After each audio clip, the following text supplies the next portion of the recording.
All right. Hello, hello, hello, everybody. It is 12 p.m. Can everyone hear me okay? If so, just say a yep, yes, yep in the chat would be great. Yes, yep, yep, great, awesome. Welcome. I'm so happy to have all of you here today for our photos at Zoom about alternative processes. My name is Carissa Meyer. I am the registrar at the MOCP. And if you happen to tune in a couple weeks ago into our Zoom with our director, Natasha Egan, into the vault, you would have seen our what we call the vault at the museum, where we store most of our photographic objects. And that is where I get to spend much of my time as registrar and collections manager,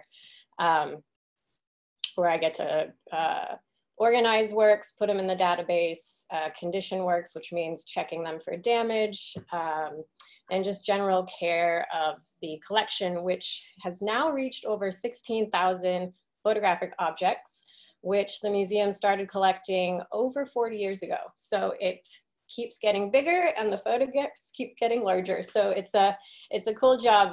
It keeps me on my toes, that's for sure. So a little bit about, there we go. A little bit about photos at Zoom. Pre-pandemic, we were doing what we called print viewing. So this was me when I was actually a grad student at Columbia College's MFA program in photography. I was a curatorial assistant at the museum. So I got to give these print viewings to class groups, individuals, and also just small groups who were interested in photography and learning more about our collection.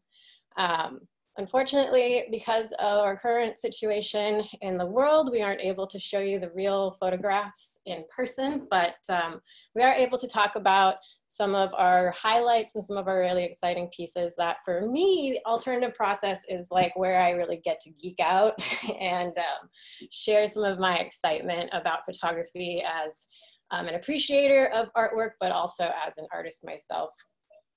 We're going to do a Q&A at the end of my talk. So if you have any questions, go ahead. You can put them in the Q&A box, but we won't get to them until the very end. So what do I mean when I talk about alternative process? Because it means a lot of different things to a lot of people. So when I was making my selections for the collection pieces, I was thinking about objects that were made cameraless.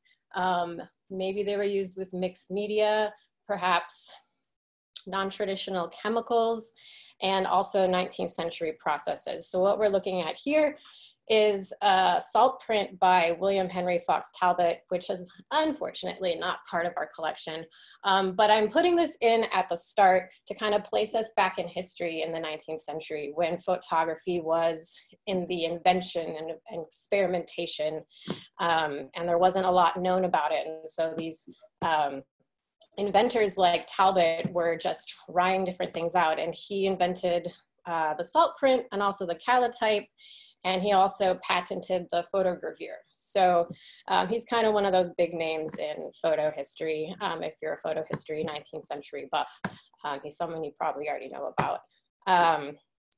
Here he's salted the paper, added silver nitrate, and then placed a plant on top the paper, exposed it to sunlight, and then you get this really cool silhouette of the plant. So that's just something to kind of add to your little arsenal of photographic history.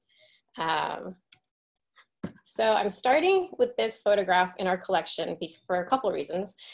This was made by 19th century artist Julia Margaret Cameron, who started making photographs when she was 48 years old, which I think is a cool little tidbit. Her kids gave her a camera, and that's not like, here, mom, here's a little Nikon. It means, hey, mom, here's a giant box with hazardous chemicals and glass plates. Go have fun, which she did. And she made a ton of photographs where she lived on the Isle of Wight, which is in England. Happened to be a place where a bunch of wealthy intellectuals also lived, including this guy who you're looking at. This is Sir John Herschel. He was an astronomer and also inventor, but he also came up with a lot of different photographic techniques that we play with today, including the cyanotype. Also, he invented fixer, and he also coined the term photography. So this photo just has a lot going on in terms of a start to talking about all processes. It's also one of our earliest photographs in the collection, and this is actually a photogravure, which is made with a negative onto a metal plate that's an etched. So it's more of a printmaking process for books and magazines. And this print actually comes from the quarterly journal Camera Work, which was founded by Alfred Stieglitz, and was mainly put out to really elevate photography as a high art, because at that point, photography was mainly just used as vernacular everyday photographs, and it wasn't considered like art in, you know, big museums like paintings were. So Cameron's a really important person during this time, because she's photographing a lot of these well-known folks and using the albumin process and wet plates. So she's having to use chemicals on a glass plate and then exposing that while it's wet, get the picture, put it back in the darkroom, and then once she has this negative that's on the plate, she then will put it onto sensitized paper, expose that on the paper, the glass plate on the paper, and expose that to sunlight, and that's how you get an albumin. And an albumin was a technique that used egg white solution with silver nitrate. And you can tell an albumin generally because it's kind of yellowish in tone. So going from learning a little bit about Sir John Herschel, we're going to jump into the cyanotype because that's what he created. The cyanotype is one of the most simple techniques as far as chemicals. It only uses 2 solutions, which I've placed here so you can write them down. If you tuned in a couple weeks ago as well, we had a really cool demo with one of our student interns, Sheridan, who did a great job of walking you through the whole process of how to do a cyanotype at home.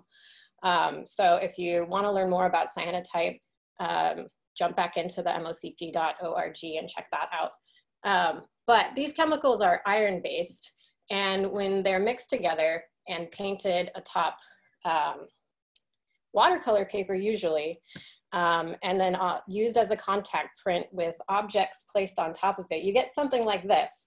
And the quality of those 2 chemicals, you have light sensitivity, but you also have this like incredible Prussian blue color that comes out. And that's what people always know it's a cyanotype, because it's this wild, rich blue usually.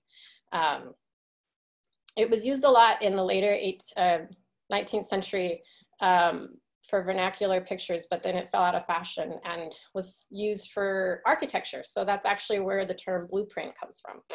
Pretty cool. But we can't talk about the cyanotype without talking about this lady. This is Anna Atkins. She was an English botanist photographer. Her father was a botanist, so she learned a lot under him. They were fairly wealthy in the 19th century, so they kind of had the same circle as Julia Margaret Cameron, who knew Talbot, who knew Herschel. So Anna Atkins knew Herschel, so that's how she learned how to use the cyanotype process. And she's actually the first photographer to use cyanotype for scientific illustrations, and also the first person to make a full photo book with photographic images. And what she was interested as a botanist was mainly algae and seaweed. So this image comes from her book, Photographs of British Algae, Cyanotype Impressions. And I think impressions is a really great word that she's using there, because what you're seeing isn't a totally detailed image of the seaweed or the algae. What you're seeing is this sort of silhouette, almost abstract image. And that's because what's happening when you place an object as a contact print on top like that, the light that gets through is what, to the paper, is what becomes that bright, that blue color. And anywhere where the light can't get through, maybe it's too the object isn't translucent, there isn't a way for light to get through, that's where you're seeing more of the white in this. So here is a more contemporary version of a cyanotype. This is by Jocelyn Neville. And what I really like about this piece, especially thinking about Anna Atkins' work with botanics, is I love that it's using just like this playful everyday object that we know as paper airplanes. And what's cool also, I think, is the movement that's happening, the direction that these airplanes seem to be going. They almost look like, with the blue, they almost look like they're sort of floating on water and moving around. The also interesting thing about making a contact print is that it's a 1-to-1 ratio. So the object you put on the paper is going to be the exact same size as the object itself. So Neville is definitely using smaller to bigger paper airplanes. It seems to be their probably tracing paper, some kind of translucent paper, because again, in this, you're seeing that sort of variation of white to blue, which if that was just a solid, like if I put my iPhone on that, you would just see a weird glob of white. But yeah, I think this has so much energy to it. I love it. So moving forward, the photogram is really similar to the cyanotype in that it is also a contact print. And it became very popular in the early 20th century, in the 20s, from Bauhaus artists like Laszlo Moholy-Nagy, but also this guy who is not quite as well known. This is Jaroslav Rossler. This is actually, I just love this piece so much. But I'm also curious, and I'd love to hear from you guys, do you think this is a photogram, or do you think it's something else? Because I think it could be two things, but I'm putting it on here to just talk about kind of the photogram's history in the 20th century. But what's happening here is that Rossler was fascinated by experimentation about light and shadow. And so these are just like pieces of paper that have been cut up, potentially placed on, if it is a photogram, then they'd be placed on top of the paper. It looks like there may be multiple exposures happening here, and exposed and then processed. This is a gelatin silver print, so he'd be doing this in a darkroom with the gelatin silver chemical, so it's different than the cyanotype process. Cyanotype is, again, like the super easiest one because all you need is those two chemicals and water. I forgot to mention that it's just water that washes that. Anything that wasn't exposed washes away. This is a more contemporary photogram, and I like the input, thank you. This is by Gary Schneider. What's really cool about this is that this really kind of shows you like a gelatin silver print photogram. And if you ever took photography back in the darkroom days, you probably learned to make one of these. It's usually one of the first things you sort of learn to get to know how to use the chemicals, how to use the enlarger. But what he's doing here is like these very inventive portraits. So this isn't his hand. What he does is he photographs his friends and family, brings them into his darkroom, asks them to put their hand on photographic sensitive paper, and then they sit there and maybe have a little chat, and he tells them when it's ready. But what it's doing is sort of putting this really interesting imprint on the paper that includes the person's pressure points, it includes sort of their oils on their hand, and it gives you these really interesting textures in the palm and especially in the fingerprints, and they're very unique to that person. Kind of funny thing about this photograph is that it is the hand of a previous director of the museum, so it's kind of a cool little tidbit. And let's see, there we go. Ooh. All right, this is James Welling. James Welling is an experimental photographer that sort of goes between abstraction and representation. So he does a lot of different work. Some of his works are photograms with flowers, but this series from Degrades strips it down to like the bare essentials. You're looking at a photograph that was made in a color darkroom that was only made with light.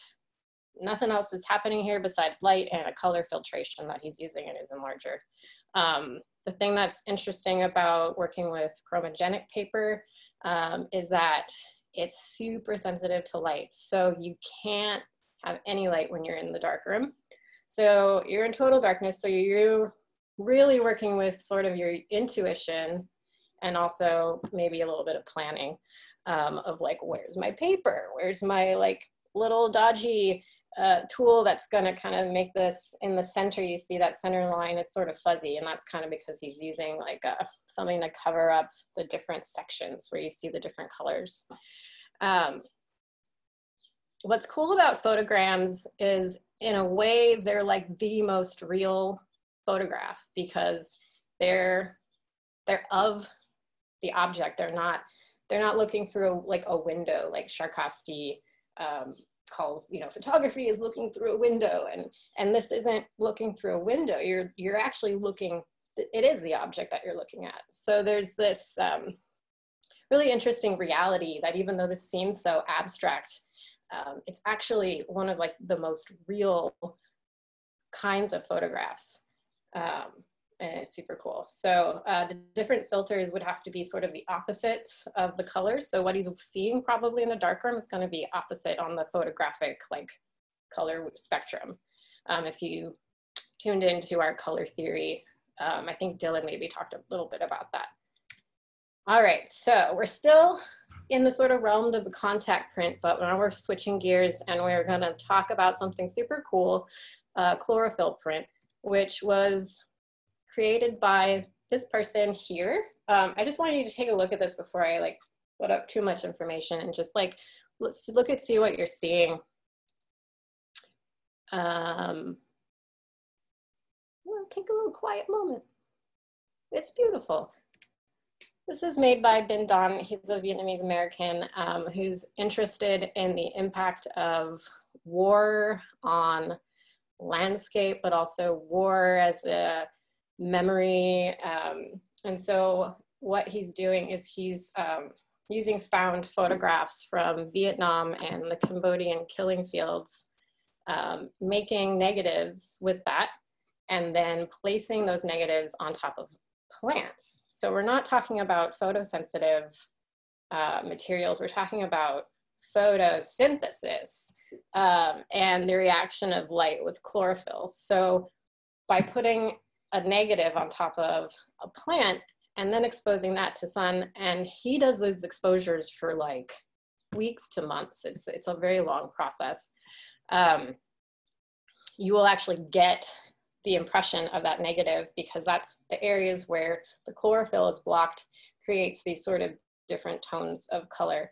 And this image is interesting because when we acquired this piece, the story that Kristen Taylor has told me is that he came to visit the museum and was interested how it was doing because these tend to fade over time, and that's just what happens.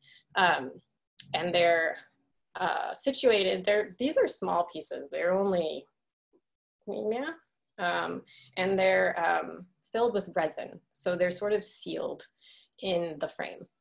But they still are gonna shift from being exposed to light. But she told me that he came to visit, wanted to see how it looked, and was like, well, it's kind of fading more than I'd like. So here's another one. I'll give you, it's a little bit more sharp. And so this is the other piece that we have in the collection. This picture is particularly poignant because this person was in the Tuol Sleng prison. That was a prison that the Khmer Rouge in Cambodia had, where they actually documented all of the prisoners with photography. And not many people made it out alive. So again, talking about the content that Binh Danh is wanting to talk about by using this process is sort of this idea that these sort of violent scars that happen don't just go away, and they sort of linger in our memories, they linger in history, but they also are just a part of like the land. He calls it the memory of war lives on in the landscape. So it's pretty heavy, but in a way I find these to be like kind of memorials too for these people that lost their lives. So we're moving away from contact prints and getting into more chemical reaction stuff. So I've sort of called it material degradation, starting with Curtis Mann. Curtis Mann is also sort of thinking similarly to Binh Danh about this sort of veracity of the image and what it might tell you. Is it a document? Is it fiction? How can we really trust what we're seeing? And he's specifically interested in what types of images that we're seeing from war-torn countries. A lot of the photographs that he appropriates, he finds on online sources and like Flickr, and then looks up like a country that might be, this one, for example, this is Baghdad. So another one I think is in Israel. Just places that we kind of, as people who are really separate from that stuff as Americans, where we're not seeing that kind of violence and don't really understand what's really going on. We only see these images on the news. So how do you really trust that? So he's thinking about these things. But what's really cool is that he's sort of turning them into these like completely other imagined scenarios, imagined images. And what he's doing is he's using varnish. He paints on varnish in areas that he wants to keep. And then any area that doesn't have the varnish, he dips the whole thing into bleach. And the bleach completely strips away the emulsion on the photographic paper, but it leaves in the places where this varnish was placed. And so this is just a close-up of that last picture, but you can see kind of how really detailed he gets with this varnish, and this makes some kind of weird pixelated globby thing that you're not quite sure what it is, but you know that like this kid is looking at it, but what's going on in the background, it's like yellow and red, it kind of feels very fiery. Here's another example. We have quite a few of these in the collection. Curtis was a graduate from Columbia College's MFA program from maybe 10 years ago or so. And this is actually a lot of this work he did as a grad student. And this piece, he's then adding in sort of even more elements by drawing in sort of these new areas to think about, or just, it's completely just changing it. Yeah, so modifications is what he calls it, which is pretty appropriate, the series. This is Doug Fogelson. Doug is a Chicago artist here. This piece and the next one are in our Midwest Photographers Project, which is a portfolio that artists are invited to show their portfolios in the museum for about 3 years.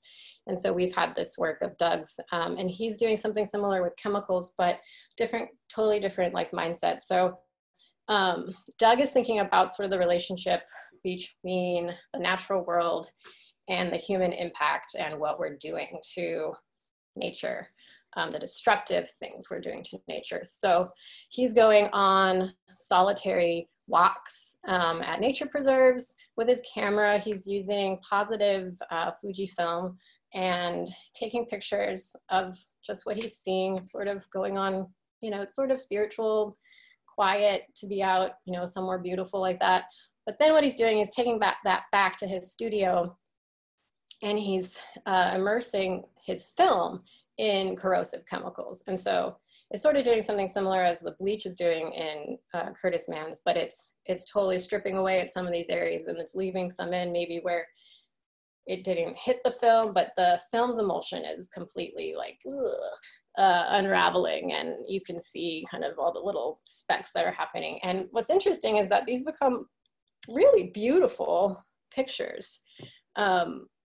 And so it tugs at this idea of this as what he calls the title of the series, Creative Destruction. It's sort of like these beautiful things that are also destructive, or what's happened to them is destructive. So you're sort of caught in the middle of, do I like this? Should I like this? And then also thinking about what's happening, you know, in real life to our actual planet. That's pretty cool. And I know he's still, I think he's continuing this project. At least I've seen some new things from him on his Instagram. Okay, moving on to a different 19th century process. This is wet plate, ambrotype. So I mentioned wet plate a little bit earlier when I was talking about Julia Margaret Cameron. And I'm just getting to my notes. Thanks. Okay, so the wet plate ambrotype is a particular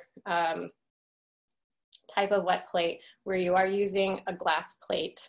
You have to sensitize that plate with collodion, and then that gets dipped into silver nitrate.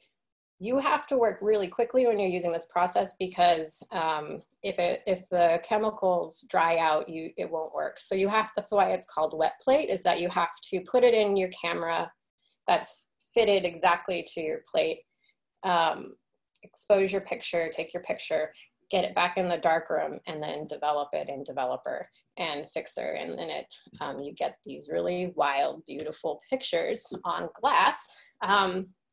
This piece is by Michael Colster. The bummer about talking about these on Zoom is that these pieces are just incredibly beautiful and fragile. And what happens when the image is taken on the glass, it's actually a negative. So when you look at the glass, and this piece is about maybe this big, when you look at the glass itself, you sort of look through it because it's a negative. So you're not really seeing any of these any of the areas where there's the black, you're not really seeing that. And what you have to do is you have to put that glass plate onto a black surface. So they were often, back in the 19th century, used for portraiture and placed in a gaudy, fancy frame with like a black velvet backing. And then you would get this positive image. And so that's what we're seeing here when we're looking at this slide. But the cool thing about this piece is that it's housed on this kind of backing frame that's black, and it has two brackets that come up, and the glass plate slides in. It's kind of terrifying to do because it's so fragile, but it's cool. Slides in and then kind of sits a little bit, about like maybe a ½ an inch above the backing. So you sort of do get this sense, you can kind of look at it and get like the positive, negative. But Colster's sort of content with this work is that he's photographing at 4 different rivers. And he's also thinking about the effects of climate change and pollution, and like the pollution that's happening in these rivers. And so using this wet plate ambrotype technique, he's sort of hinting at this idea of like the beauty, but then also the destruction, kind of similar to what Doug's thinking about. But here we have sort of the interesting spots where maybe the chemical didn't expose, or you get these really interesting, you can kind of see on the bottom left, you can see sort of a hazy white milkiness. This is work by Myra Green. She is also using the ambrotype, but what she's doing is she's using black glass. And so you don't get a negative when she's making these, it automatically becomes these positives. And Myra is thinking about, in most of the artwork she does, is thinking about representations of race. And particularly she's using the ambrotype for a very specific reason. And that is because the ambrotype has been implicated in the history of colonialism and slavery and ethnological photography. That was just these like classifications of different races. And it was done kind of like this. I found this, I just looked it up on Google, and I found this image. And this book, done in 1875, is a great example of what she's pushing back against and rejecting, because it's classifying people based on like their different features. And so what Myra's doing is she's taking control and photographing herself, and she has control of it, but she's also photographing different parts, different segments, this sort of, by like segmenting, it's like this idea of otherness, but she's sort of taking that back. And so we have these pieces, and they're very small. They're about 3 by 4. They live in a case that we've fitted specifically for these works. that are framed in very simple black frames. And you can see, so as she's photographing parts of her own body, she's kind of describing that, what she calls the features of race, and this like dismemberment. And so she wants to, again, like kind of react to what she's faced with bigotry throughout her life, and react to and reject especially these like methods that have been used throughout photographic history. And sort of like bringing up the fact that they were used for these basically racist reasons. But they're also like incredible. Like if you get a chance to come in to see these in person, the smallness doesn't take away the impact, because it makes you get close to them and really like take this in. So we're still talking about wet plate, but now a different process that's considered wet plate is called a tintype. And this piece is a newly acquired piece. I think we just got it recently in the collection. This is by Matthew Finley. And what's really cool about this piece that's hard to tell, again, like these are really, really great to see in person. But what's happening here is he's actually using at least 2 different plates and 2 different techniques. So I think the one in the very back is a tintype, and a tintype, it's a similar process where it has to stay wet while it's being exposed and then developed, but it's made on metal, and it's usually, I think Matthew Finley is using aluminum, but the aluminum already has, it's already a black backing, and so it's kind of a similar thing where it immediately becomes a positive when the fixer is used. That gets rid of all of the unexposed silvers. But what's cool about this is that it's layered in the tintype in the back, and then he's actually using ambrotypes in the front. And so because the ambrotypes, like Colster's piece, are these like real like see-through glass, it creates this really interesting depth and has this very like dream-like quality to it. And his work is centered on sort of the ideas of unrequited love and desire, which I think using like a 19th century process kind of gives it that like romantic kind of look to it. But yeah, we haven't seen anything quite like this layered, so we were very excited to acquire this in the collection. All right, moving on. We're gonna talk about mixed media. This is as well, and built into this larger wood black frame. But this is a photographic encaustic, and so what's happening here is there's an inkjet print as the first layer on kind of a small piece of artboard, probably. And then she applies wax to this. And I actually know a thing or 2 about encaustic because before I moved to Chicago for graduate school, I was doing a lot of encaustic work in a studio in Seattle.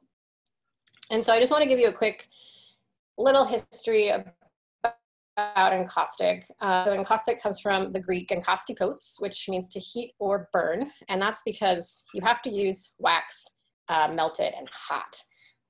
And then you apply it either with a brush or it can be poured, but you have to do it in layers. And so you have to continually, as you go, because when wax on wax dries, if it's not heated together, it just is gonna flake off, and it's not gonna be permanent. So what you have to do is you have to take like a heat gun, between every layer you put in, you have to like apply it, and you see it gets shiny, and that means that the 2 layers or the multiple layers are starting to become one. But the history of this goes way back to ancient Greece, where they were using these on warships to like paint murals, or I think in the Odyssey, there's like an eye on like one of the ships that he's on. And but they also made these really amazing funeral masks that is pictured here on the bottom left. And beeswax has like an incredible quality for longevity. So even though these were made in 98 AD, a while ago, they still like preserve like the color, and like they don't really fade.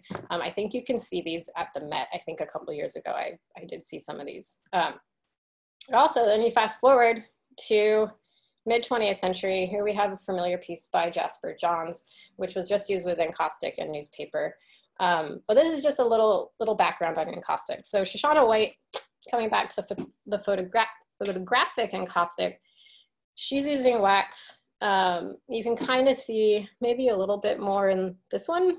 What happens when you add the wax, it makes this really cool layer of depth that if you wanted to, you could also incise with a tool, and like you could like draw on it and then add paint, and there's a lot you can do with encaustic.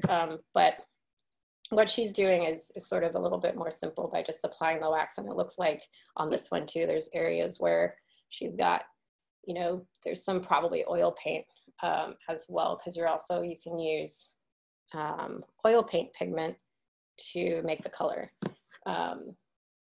But she's considering, her work's really fascinating. You should check out her website. I really love it. She's also doing like photograms of like ice up in the Arctic, but she's interested in sort of the real and fabricated landscape that maybe is more connected to our psychology, but it also has to do with the natural world as well.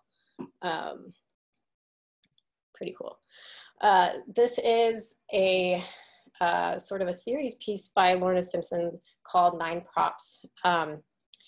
So there's 9 of these, obviously, that are printed as lithographs onto felt. So they have this really interesting dimensionality to them that you don't often see.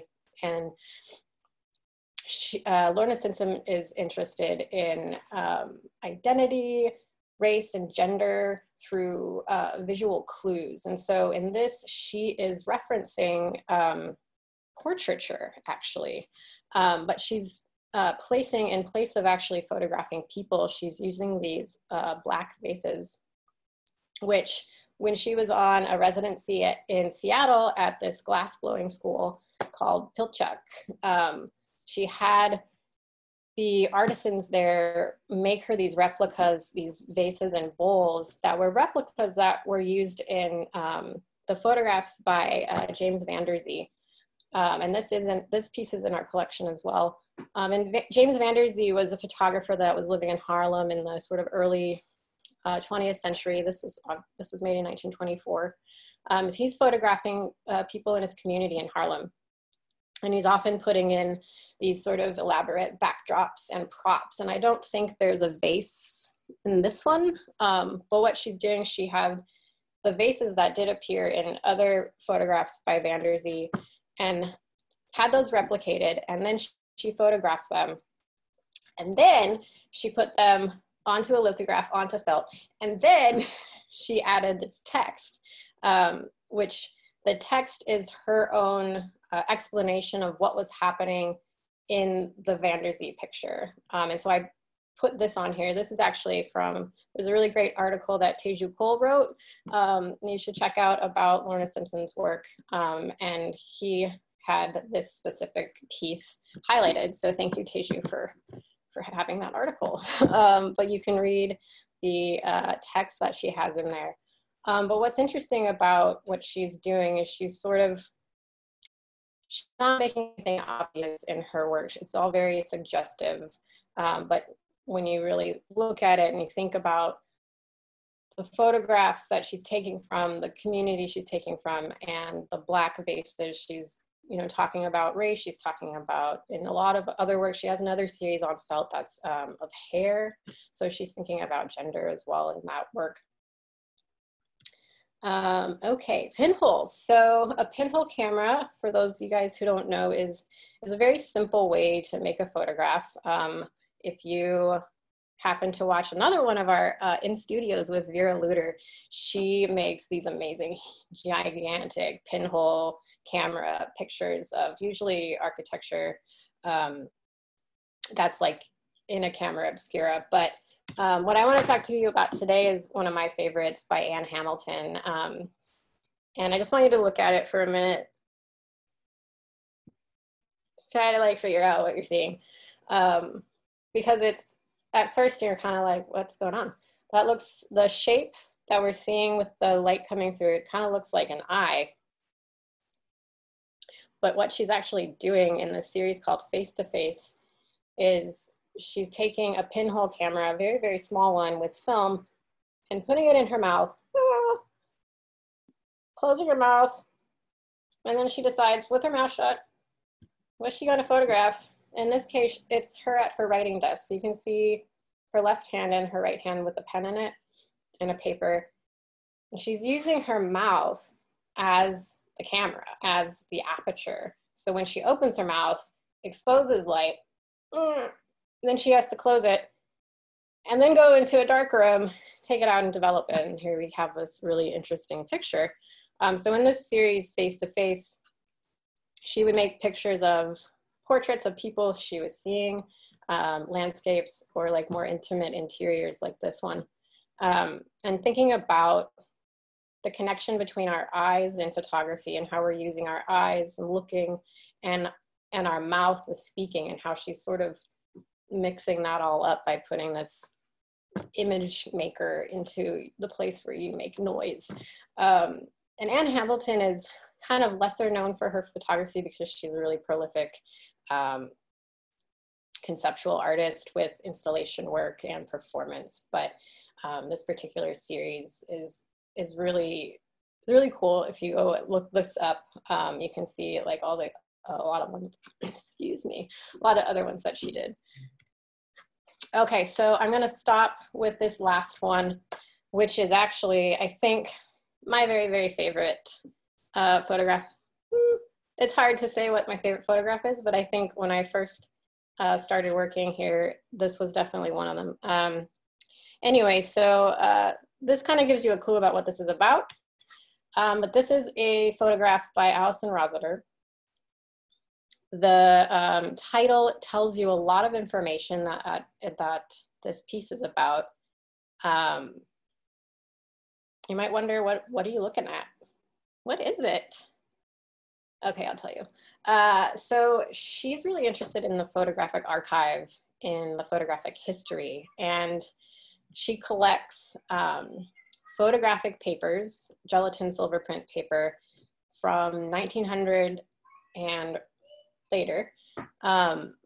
She's interested in kind of this idea of stripping it down to really, really, really the basics of a photograph is the paper. And what happens to this paper, to it over time, how it reacts when it's, you know, from the 20s versus how it reacts when it's from the 60s. And so what she's doing is she's in her darkroom and she's taking paper. So this one is from 1922 because she puts this information. We know it was a Kodak paper, when it expired, when it was from, and then she processed this in 2011. She's taking that paper and she's doing one of a couple things. She's dipping it into developer. She might be immersing it completely. She might just dip some of it.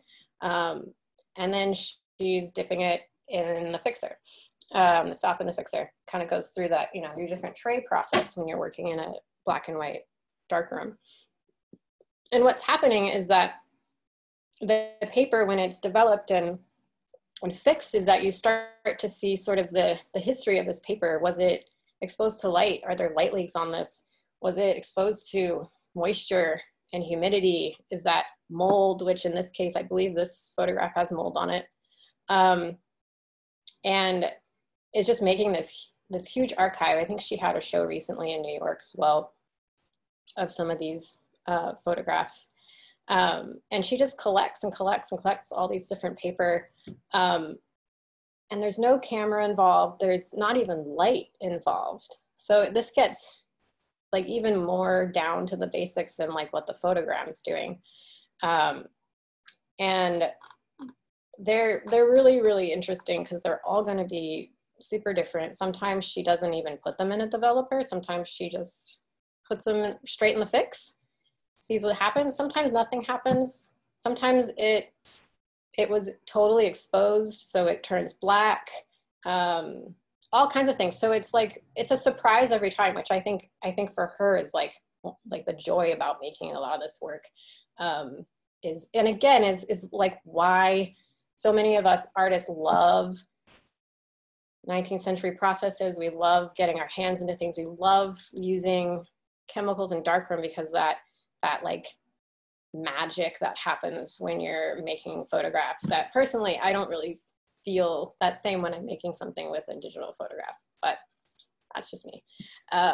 So we'll end on that one. Oh yeah, actually I wanted to talk about how, so for me, I don't know what you guys think. So we've had a chance to look at this and I just kind of ruined it. I see a landscape personally because of this like horizon line that's happening here. And this is actually another one of my favorite photographs in the collections. This is by Joseph Yachna. This is a photograph taken with a camera. It's not a photogram. It's not just paper, but it's just kind of cool to like see the visual similarities. And this is also sort of what Rossiter is about. She's thinking about our collective memory of imagery. We have so much images, you know, stuck in our head that this is nothing really. You're not looking at anything. You're looking at just like mold, paper, right? But our imaginations and our psychological sort of experience with the world and with the images that we see, thanks to photographic imagery, we have so much of this that we can kind of conjure on our own. And so for me, I kind of go here to something like a Joseph Yachna, where this is just snow and water. Anyway. So this is super exciting. You guys should all tune in this Friday because we're doing a Behind the Lens with Ame Bobian, who is a fantastic artist here in Chicago. She's an educator and an artist.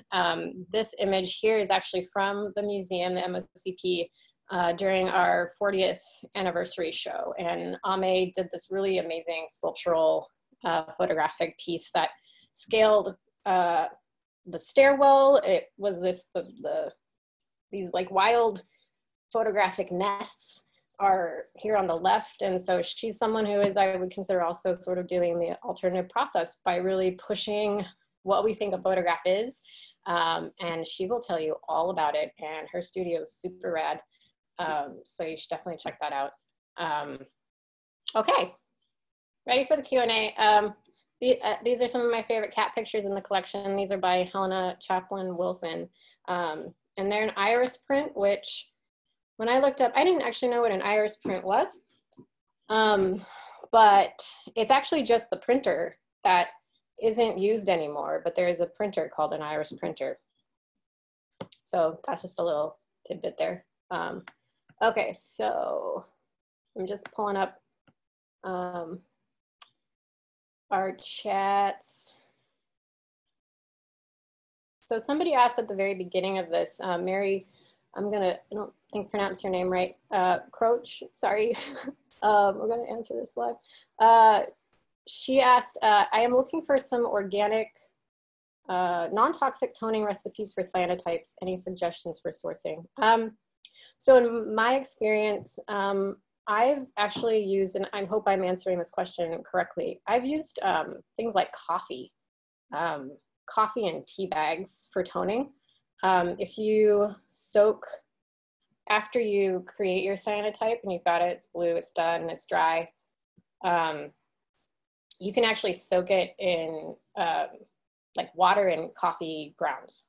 And that will cause the image to kind of become a darker, more velvety blue. So it's not going to have that same like bright Prussian blue.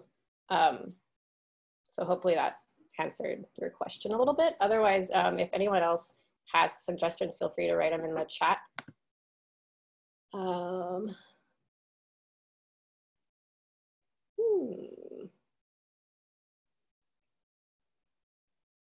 Somebody asked, how can we identify a silver print? Well, if we're talking about a gelatin silver print, it's generally you can kind of look for the grain on the print. If you get a little microscope guy and you put that in, a silver print, you're gonna see the grain. And on like an inkjet print, you're not gonna see that same kind of grain quality. So hopefully that answered that question.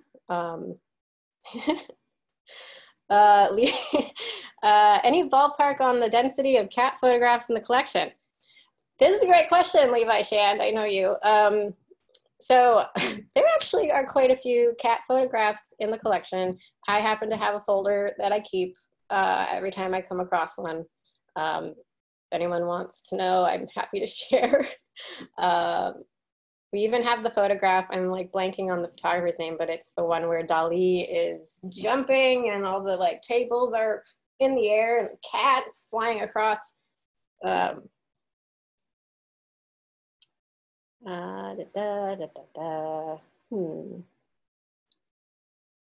So Shasta Shisti is asking, aside from cyanotypes, is there another technique easy to try from home? That's a great question, because one thing we do have to think about with a lot of these processes is that these chemicals, a lot of these chemicals aren't great.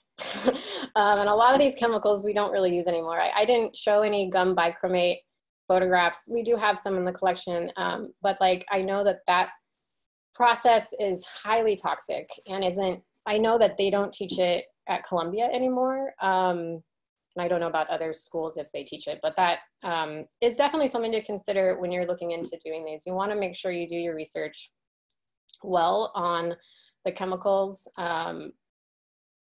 like color photography. When I learned it in early 2000s, we weren't using, you know, trays. We had to feed our photograph in the dark into this little slot that went into a machine on the outside. So you didn't have any contact with the chemicals. But that doesn't answer your question. So what I'm thinking about, something that if you just want to make photographs and they're instant, I highly recommend Polaroid instant photography. I personally do a lot of that work. I've been tinkering around with even putting Polaroid film in a 4x5 camera, essentially acting as a pinhole to the Polaroid film. So yeah, I mean, even with encaustic, like doing the wax work at my studio in Seattle, we had these like giant vents that would you'd turn on when you were working, because you're working on these hot plates with melted wax, and even melted wax at a point is actually can be toxic. So so the vents were used to take it up. So you just want to make sure you're also using really good ventilation if you're doing these inside. That's kind of the great thing about cyanotypes, is that you can do them outside. And like the demo that Sheridan made, she's mostly doing it outside. You just have to be careful with the light sensitivity of the paper.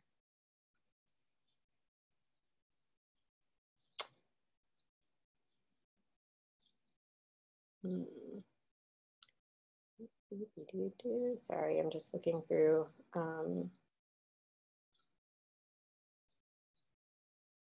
Kay Seaworth is asking about albumin prints. And another thing, I'm not a total expert on all of these processes, but I know a bit about it, and we can also share resources. I think there's some really great resources online.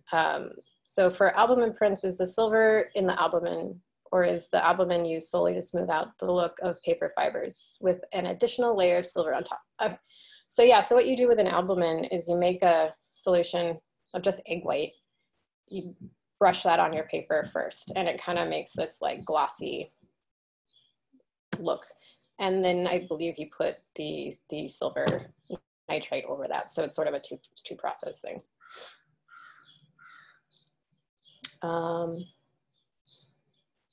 We've got a question by Gabriela Vega. Does the museum have in its collection other types of alternative processes like antitype, agartype, gum primate? Yeah, we do. So gum bichromate, I can't say words. Yeah, we definitely do like I said, today's selection wasn't a total comprehensive look at every type of alternative process or everything that we have in the collection, but it's sort of like handpicks from just me, my favorites. But yeah, if you go to our website, and you could even type in the process in the collection search tab, that should pull up anything that comes up with that type of process. Let's see, Poppy Lechner is asking if it would be possible to get Alison to come talk about her work. Do you have any instant camera-less works in the collection?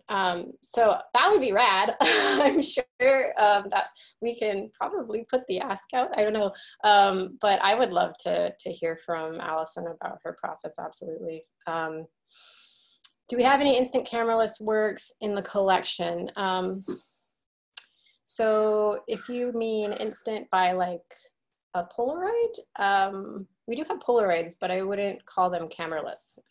They're definitely made with cameras. That's a great question. I might have to do a little bit of digging into that one.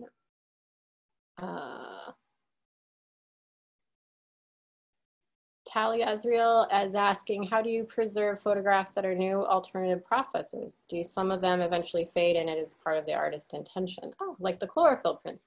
Yeah, for sure. Well, part of my job and what we do at the museum in the vault is to make sure that any of these processes, including alternative processes and anything that's like chromogenic prints, there's sort of a range of light sensitivity. So gelatin silver prints tend to be, once they're fixed, they tend to be less reactive to light. They're still reactive to fading and all of that, but in comparison to like a chromogenic color print, a print that was made with color, paper, and chemicals, those are really sensitive to light. And so we actually sort of we have like a mini vault in our vault. So the vault is temperature and humidity controlled. So because the things that the longevity of photographs do not like heat, temperature changes, wetness, humidity, anything like that. So we keep actually the more sensitive photographs in a colder vault that kind of looks like a meat locker, and it's like 40 degrees in there and it's really cold. But that temperature is going to keep things a little bit more stable over time. And I think, yeah, I mean, some pieces do intentionally fade. I think the chlorophyll prints are a good example. I'm trying to think. One local artist, I think we have some of his work in MPP, is John Steck Jr., who makes photographs that are actually intentionally made to fade over time. And so it will start and you'll be able to see the picture, but then after so many days, so many weeks of light exposure, hanging in a gallery or hanging in a museum, they'll eventually fade to like just sort of the color of the paper.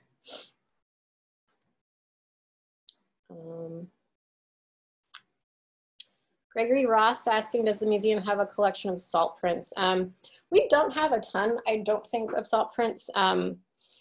Our collection tends to be leans to more contemporary works, so we actually don't have a ton of 19th century prints and works, but I know we do have some contemporary salt prints, yes. And again, you could try to look up salt print on our website in our collection tab. And I believe you might have some luck with some works coming up. Jody McGrady is asking about the Doug Fogelson prints. So yeah, he scans the film and then he does make inkjet prints from the film. That's correct. And the size, I think they're pretty big. If I remember correctly, that first one that I showed you, we had that in a show that I co-curated called Recollection. That piece is pretty big. So he's making these pretty big, and so he's scanning them at a very high resolution.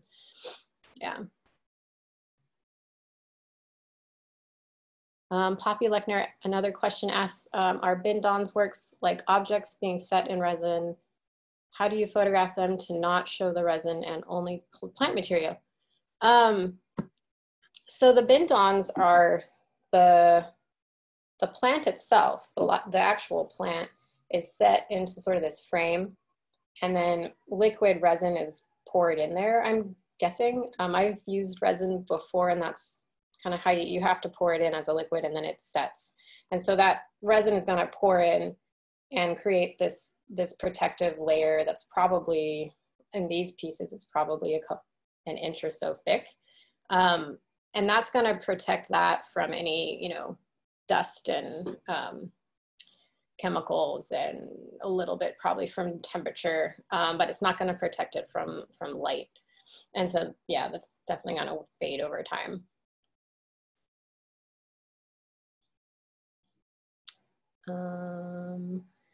Laura Blacklow asks, doesn't Bindon embed his chlorophyll prints in amber in order to help preserve them? That's an interesting question. I haven't read personally about amber being used. I just know that it is a resin. Maybe that is the resin. Yeah, that's an interesting question to look into. Thank you, Laura. Let's see. It's 101. Should we do like maybe one more question? What do we all think? And let me know if I'm missing anything, Kristen, if you're listening.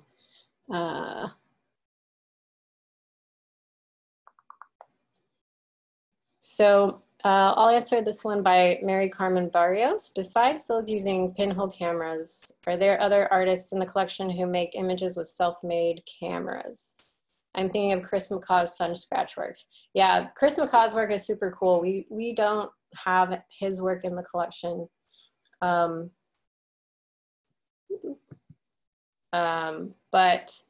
yeah, the ones that really come to mind using a kind of a handmade camera really are Vera Luder, and that's technically pinhole, and then Abelardo Morel, who is also doing these like camera obscuras in like bed and like hotel rooms. In like the one that we have that I'm thinking of is a camera obscura of the Pantheon in Rome, but it's inside a room because he's doing the pinhole. But yeah, I can't think of any that are done with some other type of handmade camera. If I didn't answer any of your questions and you would like to chat, feel free to send me an email. You can find my email on the MOCP website if you look up the staff. And again, my name is Chris Meyer. And I think that is it. Thanks so much, everyone. Oh, thanks, Kristen. Kristen put the email in there. Thanks, everybody, for attending. I really hope that you can come. Oh, yeah, also, this one's next week. So please join us with Jordan Putt next Wednesday. And again, sorry if I didn't get to your questions. There were a lot, so that's cool. And please do attend our studio visit with Ame Bobian on Friday. That's at noon. You can register for that at our website, mocp.org. Thanks, everybody.